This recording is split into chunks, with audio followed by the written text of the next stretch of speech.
একটি রহস্যময় ভাইরাস পুরো পৃথিবীতে ছড়িয়ে পড়েছিল, যা ঘুমালেই মানুষের প্রাণ নিয়ে নিত। একজন মানুষ স্যাম নাইট শিফটে গার্ড ছিল, তাই সে বেঁচে গিয়েছিল। যখন সে তার বন্ধুর পার্টিতে পৌঁছালো, তখন দেখলো তার সব বন্ধুই মারা গেছে। সে তাদের হাসপাতালে নিয়ে গেল, যেখানে চারদিকে মৃত্যুর মতো ঘুমিয়ে থাকা মানুষের ভিড় ছিল। হাসপাতালের ওয়েটিং রুমে একজন মানুষ ক্লান্তির কারণে ঘুমিয়ে পড়ল এবং ডেস্কে পড়ে মারা গেল। তখনই নার্স দেখলো যে হেড নার্সও ঘুমের মধ্যেই মারা গেছে। তারা পুলিশকে ফোন করলো, কিন্তু কোনো উত্তর পেল না। এরপর যখন তারা রাস্তায় বের হলো, তখন দেখলো যে রাশ আওয়ার হওয়া সত্ত্বেও পুরো শহরটা ফাঁকা পড়ে আছে। এলা বাতাসে গুলি চালালো, কিন্তু কেউ বাইরে এলো না। তখন তারা বুঝতে পারলো যে কেউ ঘুমাচ্ছে, সে সঙ্গে সঙ্গে মারা যাচ্ছে। স্যাম তার গার্লফ্রেন্ড লিনার কাছে পৌঁছালো। লিনার পুরনো অনিদ্রার সমস্যা ছিল, যার কারণে সে এখনো জেগেছিল এবং নিরাপদ ছিল। তারা লিনাকে সব বুঝিয়ে বলল এবং জেগে থাকার জন্য হাসপাতাল থেকে বিমান বাহিনীর শক্তিশালী ওষুধ নিল, যা তাদের 3 দিন পর্যন্ত জাগিয়ে রাখতে পারে। তখনই ওয়ার্ড থেকে এক বৃদ্ধ মহিলার আওয়াজ এলো, যিনি ক্যান্সারের যন্ত্রণার কারণে ঘুমাতে পারছিলেন না এবং সেই কারণেই ভাইরাস থেকে বেঁচেছিলেন। আপনজনদের হারানোর দুঃখে তিনি নিজেকে উৎসর্গ পাওয়ার সিদ্ধান্ত নিলেন, যাতে ডাক্তাররা তার ঘুমানোর সময় মস্তিষ্ক পরীক্ষা করতে পারেন। স্ক্যানে দেখা গেল হৃদস্পন্দন বন্ধ হওয়ার ঠিক আগে মস্তিষ্কে বিটা ওয়েভের একটি বড় স্পাইক আসে, যার মানে ছিল মৃত্যু আসলে স্বপ্নের কারণে হচ্ছে। স্যাম সূত্র খুঁজে বের করার জন্য নিজেই ঘুমানোর সিদ্ধান্ত নিল। ঠিক হলো যে সে মাত্র 2 মিনিট ঘুমাবে এবং তারপর তার সঙ্গীরা তাকে জাগিয়ে দেবে।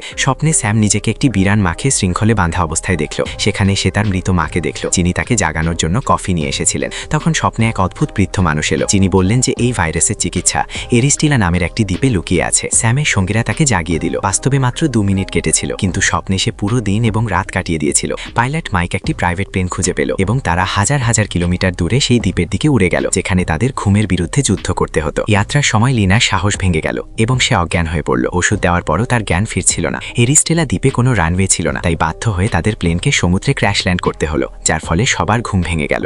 দ্বীপের ভেতরে তারা কিছু মানুষকে পেল। সেখানকার রক্ষক বলল যে এই জায়গাটি একটি নিরাপদ আশ্রয়, যেখানে ভাইরাসের কোনো প্রভাব নেই। স্যাম সেখানে সেই বৃদ্ধ মানুষের সাথে দেখা করল, যিনি তার স্বপ্নে এসেছিলেন। তিনি বললেন যে তিনি সব বেঁচে থাকা মানুষদের পথ দেখিয়েছেন। সবাই ভাবল যে তারা এখন নিরাপদ, কিন্তু যখন সবাই গভীর ঘুমে